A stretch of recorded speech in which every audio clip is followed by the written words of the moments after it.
Bismillah ar-Rahman ar-Rahim.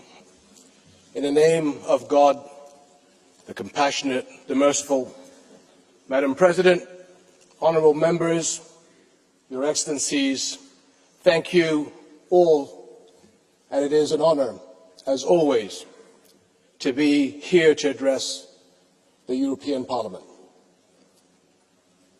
My friends, 5 years ago, I stood at this podium and spoke of the urgent need to find political solutions to conflicts, to restore confidence in global justice, and help people, especially young people, find hope and opportunity. Since then, multiple political, technological, and economic upheavals have tested our international community. The global competitive, new security threats, unprecedented technological acceleration, rampant hypercharged misinformation, and a raging war in Ukraine, and a cruel one on Gaza. And now the attacks on Iran, which threaten a dangerous escalation of tensions in my region and beyond. We are living through wave after wave of disruption without pause. It is no wonder our world feels untethered, like it has lost its moral gravity. Rules are unraveling, truth shifts by the hour, hatred and division thrive, and moderation and universal values are losing ground to ideological extremes. In the chaos, we risk forgetting who we are and what we stand for. But it is precisely at these junctures of history that we must recommit to our values. Because when the world loses its moral bearings, we lose our shared sense of right and wrong, of what is just and what is cruel. And when that happens, conflict is never far behind. History teaches us that wars are rarely just about territory. They are battles over worldviews, over which ideas and ideals will shape our future. And Europe understands that. After World War II, it made a choice to rebuild not just its cities, but its founding pillars. The people of Europe were determined to leave the past in the past and build a new era of peace. They chose human dignity over domination, values over vengeance, law over might, cooperation over conflict. In the wake of war, Europe realized that real security does not lie in the strength of armies, but in the strength of shared values. And that peace imposed by force or fear would never last. Equally, you chose to recognize that what you had in common was far greater than what set you apart. Today, so must our global community. We know that disputes and differences are a human reality, that the challenges we face will only get more complex, and that disruptions are the hallmark of our age. But it's how we handle them and the values we anchor ourselves to that count. Throughout Arab and European history, respect, responsibility, goodwill, and good faith have guided collaborations that led to our mutual good. And they can guide our response to today's challenges as well.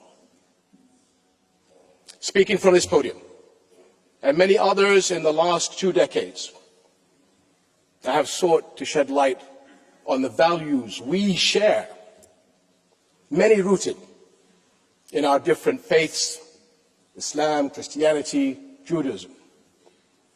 The values of compassion, justice and equality, the moral teachings passed to us over generations that call on us to love our neighbors, to protect children and the innocent, to aid the poor and injured, to care for God's earth, and more.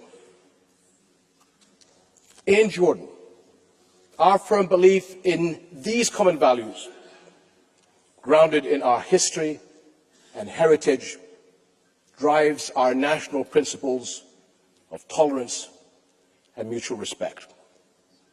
And we are proud to be home to the baptism site of Jesus Christ, peace be upon him, at Bethany beyond the Jordan. Our Muslim country is home to a historic Christian community, and all our citizens share in building our nation. The same call to goodwill lies behind the Hashemite custodianship of Muslim and Christian holy sites in Jerusalem.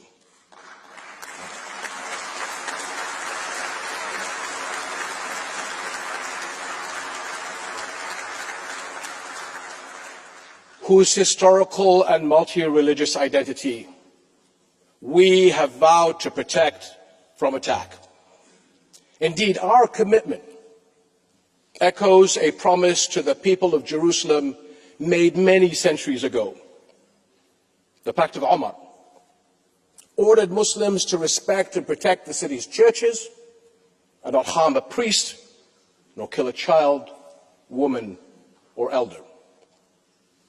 And 1,000 years later, the Geneva Conventions made these tenets universal. Recent events have called them into question.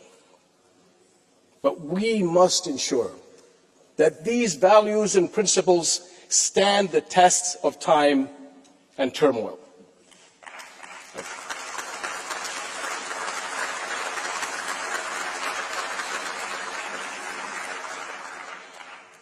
My friends, when I was last in this hall, I shared my conviction that there is always a better version of us around every corner. 80 years ago, you turned that corner. You chose a better Europe. And for the longest time, the choices you made helped shape a more stable, principled world. Today, that world is in moral decline. A shameful version of our humanity is unfolding before our eyes in real time, and our global values are unraveling at a shocking pace with devastating consequences. Nowhere is that clearer than in Gaza.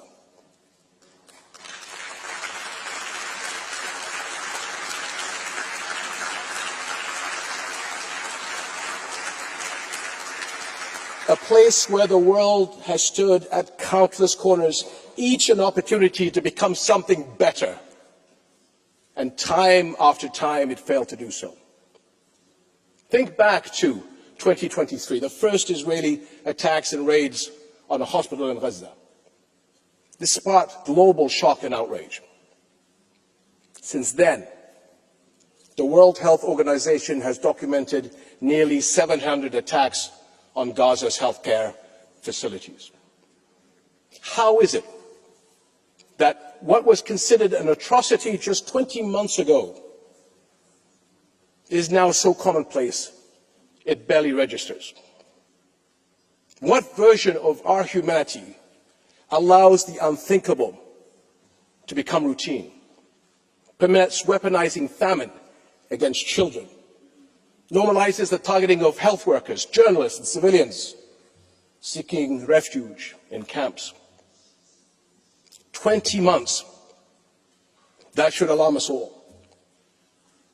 but not surprise us.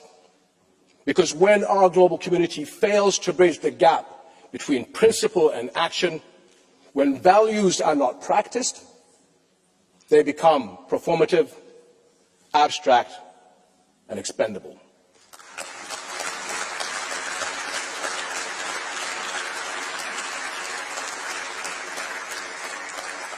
We are at another defining crossroad in our history, one that demands a choice: power or principle, the rule of law or the rule of force, decline or renewal, because that is what's at stake for everyone. This is not just about Gaza, and it is not just another political moment. It is a struggle over who we are as a global community and who we will become. This year is likely to be a time of pivotal decisions for our entire world. Europe's leadership will be vital in choosing the right course, and you can count on Jordan as your staunch partner.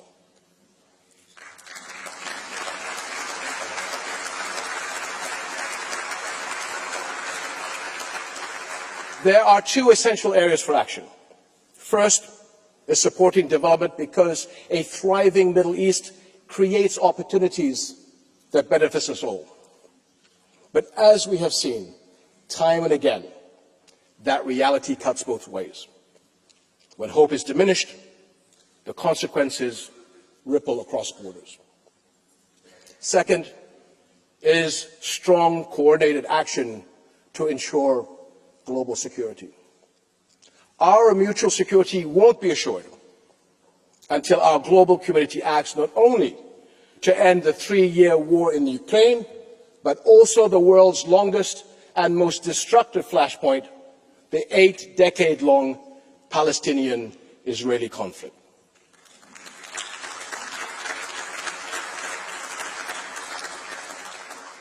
Because, my friends, Palestinians, like all people, deserve the right to freedom, sovereignty, and, yes, statehood.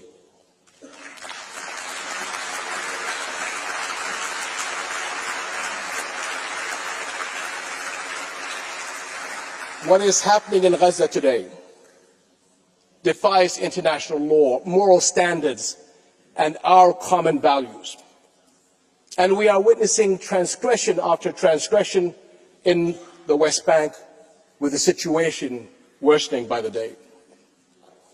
If our global community fails to act decisively, we become complicit in rewriting what it means to be human. Because if Israeli bulldozers continue to illegally demolish Palestinian homes, olive groves, and infrastructure, so too will they flatten the guardrails that define moral conduct.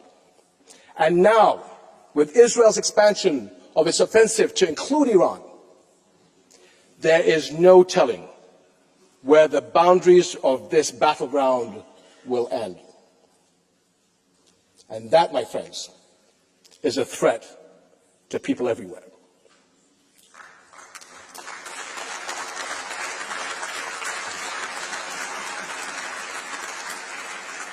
Ultimately, this conflict must end. And the only viable solution is one grounded in a just peace, international law, and mutual recognition.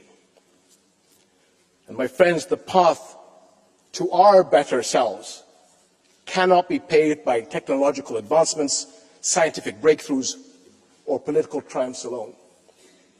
It is forged by the choices we make each day as individuals and as leaders.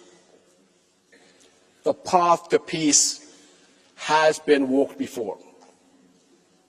It can be again, if we have the courage to choose it and the will to walk it together.